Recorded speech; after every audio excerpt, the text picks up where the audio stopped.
Hello मित्रों, आज एक बीजो टॉपिक साथे आई गयो छूँ। बीजो एक विडियो लईने आव्यो छूँ माहिती माटे आपवा माटे।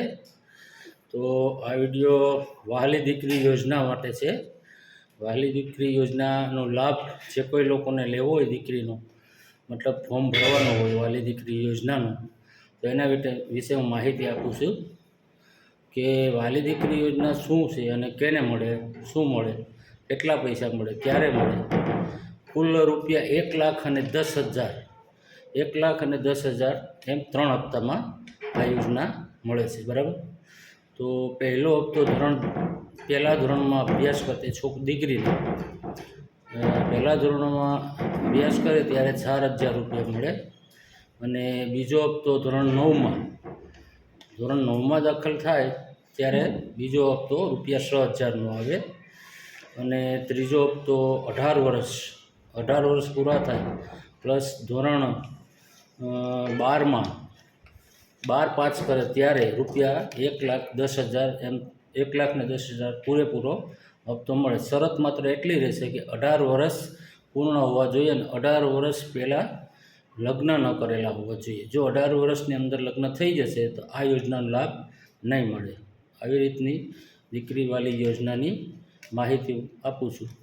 તો આ યોજનાની અંદર કોને લાભ મળે, એ લાયકાત શું છે, તો એમાં બે દીકરી મતલબ પહેલી દીકરી અને બીજી દીકરીને આનો લાભ મળી શકે। ત્રીજી દીકરી હોય તો એનો લાભ મળતો નથી। દીકરીની સંખ્યા પહેલી અને બીજી, ત્રીજી હોય તો આનો લાભ મળતો નથી, ખાસ યાદ રાખવાનું। અને આવક મર્યાદા માતા પિતાની વાર્ષિક આવક રૂપિયા 2 લાખથી ઓછી હોવી જોઈએ। માતા પિતાની વાર્ષિક આવક રૂપિયા 2 લાખથી ઓછી હોવી જોઈએ અને 3 લાખની ઉપર ન હોવી જોઈએ, મતલબ કે 2 લાખની નીચે હોય એ લોકો આમાં અરજી કરી શકે, ફોર્મ ભરી શકે। તો 1,10,000ની આ દીકરીવાલી યોજના છે મતલબ। અને અરજી ક્યાં કરવી અને કોને કરવી, કઈ રીતે કરવી, એ કોઈ મૂંઝવણ હોય તો એના વિશે પણ હું આપને જણાવી દઉં છું। અરજી કરવા માટે digital Gujarat government in portal આવે છે, તેમાં તમે ઓનલાઈન પણ કરી શકો છો મિત્રો। અને ઓફલાઈન કરવું એવું હોય તો ઓફલાઈનમાં આંગણવાડી CDPO, જેને CDPO કહેવામાં આવે છે, આંગણવાડીની અંદર જાઓ અને એમાં પણ થઈ શકે છે। અને તાલુકા પંચાયત કચેરી જાઓ તો ત્યાં પણ ફોર્મ મળી શકે છે। દીકરીવાલી યોજનાનું ફોર્મ જોઈએ છે એવું કહેવાનું તાલુકા પંચાયત કચેરીમાં, એટલે ત્યાંથી પણ તમને એ ફોર્મ મળી શકે છે। બીજું કે દીકરીનો જન્મ થઈ ગયો હોય ને 1 વર્ષ દિવસની અંદર આ યોજનાનો લાભ મળી શકે છે। દીકરી વર્ષ દિવસની અંદર હોય તો આ ફોર્મ તમે ભરી શકો છો અને વર્ષ ઉપર થઈ જાય તો પછી તમે આ યોજનાનો લાભ મિત્રો નહીં લઈ શકો। તો એ ખાસ ધ્યાન રાખવાનું। તો મારે તમામ લોકોને કહેવું છે કે દીકરીવાલી યોજનાનો લાભ ખરેખર લેવો જોઈએ। ગુજરાત સરકારની આ એક સરાહનીય દીકરી માટેની યોજના છે અને આ યોજના 12 ધોરણ પાસ કર્યા પછી દીકરીને એના ખાતામાં સીધા જ એના ખાતામાં જમા થઈ જાય છે। અત્યારે તો માતા પિતાનું સંયુક્ત ખાતું હોય તો એમાં જમા થઈ જાય છે। હવે અરજી કરવાની હોય છે, બરાબર, તો કયા કાગળો જોઈએ એ પણ મહત્ત્વની વસ્તુ છે કે આપણે અરજી તો કરવી છે તો એની અંદર ડોક્યુમેન્ટ શું હોય છે, મતલબ કાગળો ક્યાં દેવાના છે। તો એમાં જોઈએ તો દીકરીનું જન્મનું પ્રમાણપત્ર એક તો હોવું જરૂરી છે અને માતા પિતાનું આધાર કાર્ડ હોવું જરૂરી છે। દીકરીના માતા પિતા હોય એમનું આધાર કાર્ડ બંનેનું, માતાને પિતા બંનેનું આધાર કાર્ડ હોવું જરૂરી છે। અને ત્રીજું કે માતા પિતાની આવક કેટલી છે એનો દાખલો હોવો જોઈએ। માન્ય અધિકારી મતલબ મામલતદાર સાહેબનો દાખલો, અગર તો તલાટી કમ મંત્રી ગ્રામ્ય વિસ્તારમાંથી તલાટી કમ મંત્રીનો પણ આવકનો દાખલો ચાલે છે। અને પોતાના ઘરનું રેશન કાર્ડ મતલબ કે રેશન કાર્ડની ઝેરોક્સ એટલે રેશન કાર્ડ હોવું જરૂરી છે, બરાબર।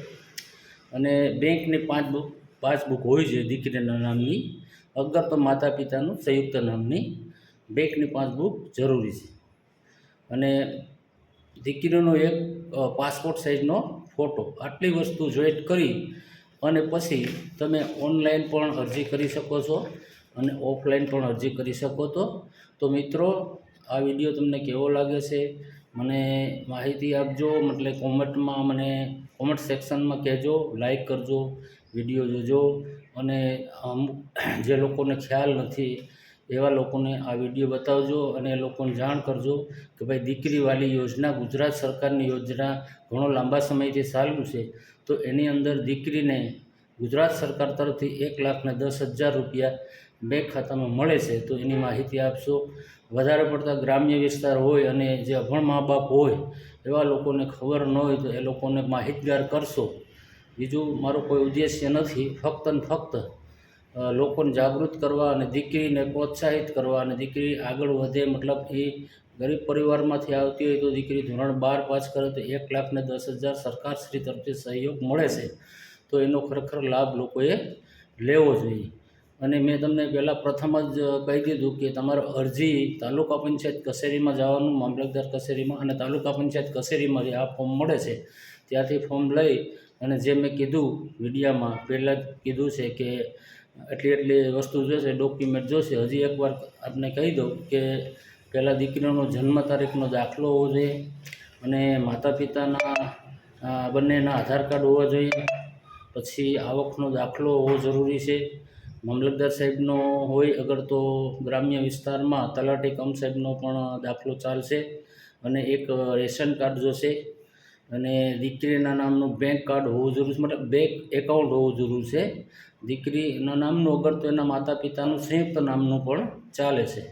તો આટલી વસ્તુ મહત્ત્વની છે. આ આટલી વસ્તુ ડોક્યુમેન્ટ સાથે લઈ લેવા, ભેગા લઈ લેવા અને તમે આ ફોર્મ ભરશો.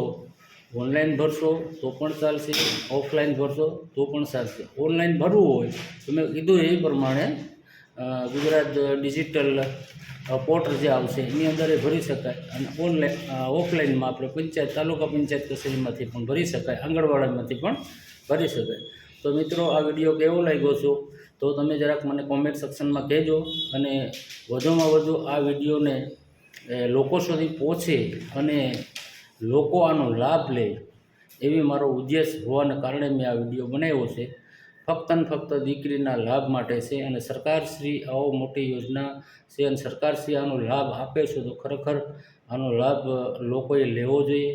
અને અશિક્ષિત મા બાપ છે કે જે લોકો ખેત મજૂર છે, મજૂરી કામ કરે છે, જે લોકોને આ યોજના વિશે કોઈ પણ જાતની માહિતી નથી, તો ખરેખર મિત્રો તમારે ખરેખર આવી માહિતી આવા લોકો, અશિક્ષિત લોકો હોય એને આપવી જોઈએ, જેથી કરીને પોતાની બાળકીને 1,10,000 મળી શકે. અને 12 ધોરણ પાસ કરે ત્યાં સુધી એની શરત એવી બધી છે કે ધોરણ 12 પાસ કર્યા પછી જ આ પૈસા એમના બેંક ખાતામાં મળશે. અને બીજી શરતની મેં કીધું, પાછો તમને હું એ કહું છું કે દીકરીની ઉંમર 18 વર્ષ થઈ જાય અને 18 વર્ષ પછી જ મળશે. અને દીકરીના લગ્ન 18ની નીચે થશે તો આ યોજના વિફળ, મતલબ સફળ નહીં થાય, મળશે નહીં પૈસા ટૂંકમાં. અને 19 વર્ષ કે 20 વર્ષ પછી દીકરીને લગ્ન કરશે અને ધોરણ 12 પાસ હશે તો આ 1,10,000 બેંકમાં દીકરીના ખાતામાં સીધા જ મળી જશે. તો મિત્રો, આ વિડીયો કેવો લાગ્યો છે અને આ વિડીયાની અંદર તમને સારું લાગ્યું હોય તો હજી મને પ્રોત્સાહિત કરજો વિડીયા બનાવવા માટે અને લોકોને આવી રીતની માહિતી આપતો. ઓકે, અસ્તુ.